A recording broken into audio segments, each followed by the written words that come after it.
सच जरूरी है। नमस्कार, मैं हूं आपके साथ सोनल और आप देख रहे हैं MNS न्यूज नेटवर्क। तो आइए खबर जानते हैं विस्तार से। साल 2022 में समृद्धि महामार्ग के उद्घाटन के बाद नकारात्मक घटनाएं सामने आ रही। अब तो समृद्धि महामार्ग पर चलना भी मुश्किल हो रहा है। ये महामार्ग भयावह नजरिया दे रहा है।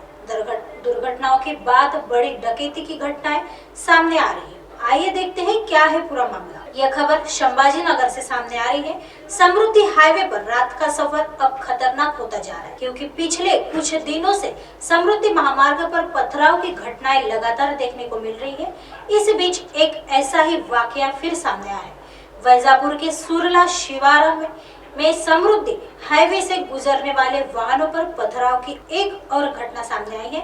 इस घटना में 2 लोग घायल हुए, जिनमें एक गंभीर रूप से घायल हो गया है। दिलचस्प बात यह है कि इसमें पहले भी अज्ञात लोगों ने वैजापुर तालुका के जंबरगांव के पास समृद्धि राजमार्ग पर एक दौड़ते हुए यात्री वाहन पर पथराव किया था। समृद्धि हाईवे का उद्घाटन प्रधानमंत्री नरेंद्र मोदी जी ने काफी धूमधाम से किया था, लेकिन समृद्धि हाईवे के उद्घाटन के बाद से ही यह हाईवे किसी न किसी वजह से लगातार चर्चा में बना हुआ है। सिलेवार हादसों को लेकर पहले से सुर्खियों में रहा यह हाईवे अब रात में वाहनों पर पथराव की घटनाओं को लेकर सुर्खियों में आ गया। सोमवार को एक बार फिर ऐसा ही वाकया सामने आया है। राजस्थान के भक्त समृद्ध तभी वैजापुर के सुरला शिवरा में उनके वाहन पर पथराव किया गया। यह सब रविवार रात करीब 10 बजे हुआ और 2 लोग घायल हो गए, जिसमें एक लड़का गंभीर हो गया है। ऐसे में देखा जा सकता है कि समृद्धि हाईवे पर रात का सफर खतरनाक होता जा रहा है। पहले भी हुआ था पत्थरबाजी। इससे पहले 13 मार्च को भी कुछ ऐसा ही मामला सामने आया था। परिवार का एक सदस्य शिरडी से नागपुर जा रहा था। इसी बीच जैसे ही उनकी कार छत्रपति संभाजी नगर के वैजापुर तालुका के जंबरगांव शिवरा में समृद्धि हाईवे पर पहुंची, एक अज्ञात व्यक्ति ने दौड़ती हुई कार पर अचानक पथराव कर दिया, जिसमें एक महिला यात्री घायल हो गई।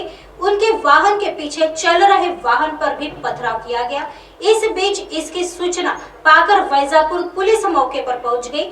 वहीं 2 सप्ताह पूर्व भी इसी सड़क पर डकैती की घटना हुई थी। समृद्धि हाईवे पर एक गिरोह ने एक चालक को बंदूक और तलवार से डराकर वाहन लूट लिया था। चालक के पास से 2 अंगूठियां, 65,000 रुपए नगद और कुल 85,000 रुपए चोरी हो गए।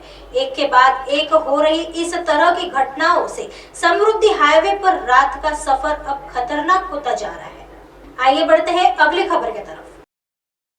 यह खबर नागपुर शहर से सामने आ रही है। 35 ग्राम ड्रग्स के साथ आरोपी गिरफ्तार। पुलिस ने NDPS के तहत मामला किया दर्ज। शहर में ड्रग्स स्मगलिंग के मामले लगातार बढ़ती जा रही है। रविवार को प्रताप नगर पुलिस ने ड्रग्स के साथ एक आरोपी को गिरफ्तार किया है।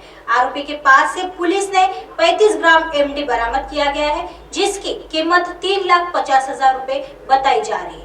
आरोपी का नाम विजय सुरेश वाघमारे, उम्र 40 वर्ष, गोपाल नगर निवासी, 3रा बस स्टॉप बताया जा रहा है।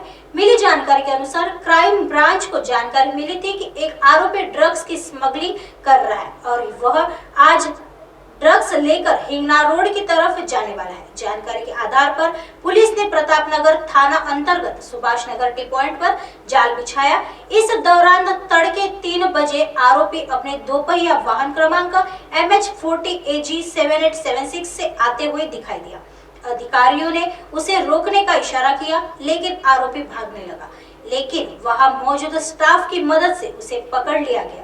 आरोपी के वाहन की जब जांच की गई तो गाड़ी की डिग्गी से ड्रग्स बरामद किया गया, जिसका वजन करने पर 35 ग्राम निकला। इसी के अधिकारियों को गाड़ी के अंदर से 2 मोबाइल फोन भी बरामद किए।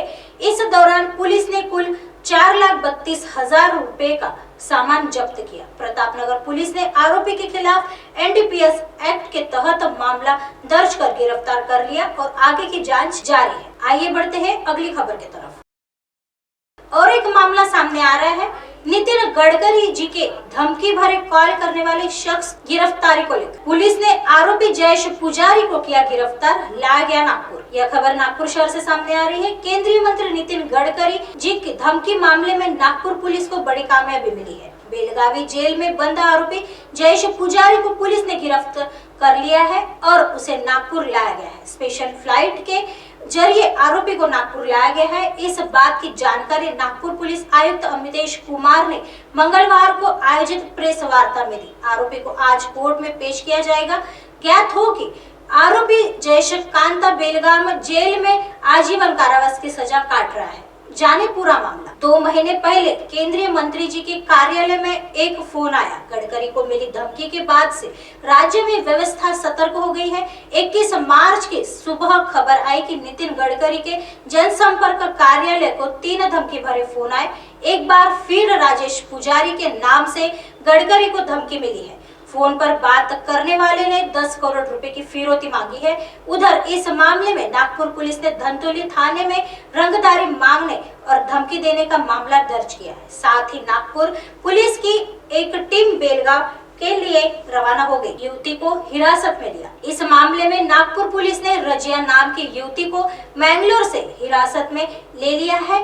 साथ ही पुलिस जांच में पता चला कि गडकरी के कार्यालय को धमकी भरे फोन कॉल और रजिया को दिए गए फोन कॉल बेलगाम जेल से किए गए। 2 फोन और 2 सिम कार्ड मिले। कुछ दिन पहले बेलगांव जेल से जांच के दौरान आरोपी के पास से 2 मोबाइल फोन और 2 सिम कार्ड पुलिस ने बरामद किए थे, जिसमें एक मोबाइल फोन और एक सिम कार्ड का इस्तेमाल किया। ताजा दी गई धमकी मामले में इस्तेमाल किए जाने की जानकारी सामने आई थी।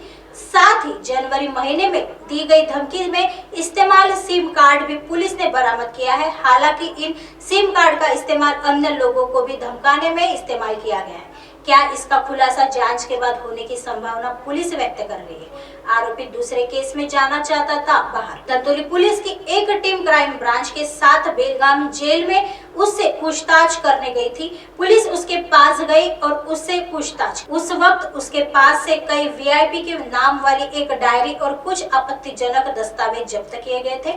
इस बीच लगातार पूछताछ के दौरान वह मांग रहा था कि मैं यहाँ नहीं रहना चाहता, बल्कि किसी और अपराध में शामिल होकर यहाँ से निकल जाओ।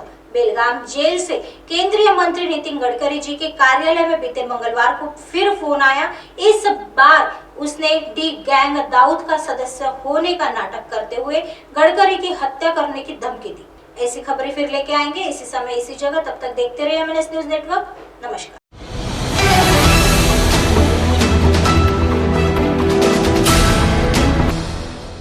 ये है एमएनएस न्यूज नेटवर्क और आप देख रहे हैं एमएनएस न्यूज।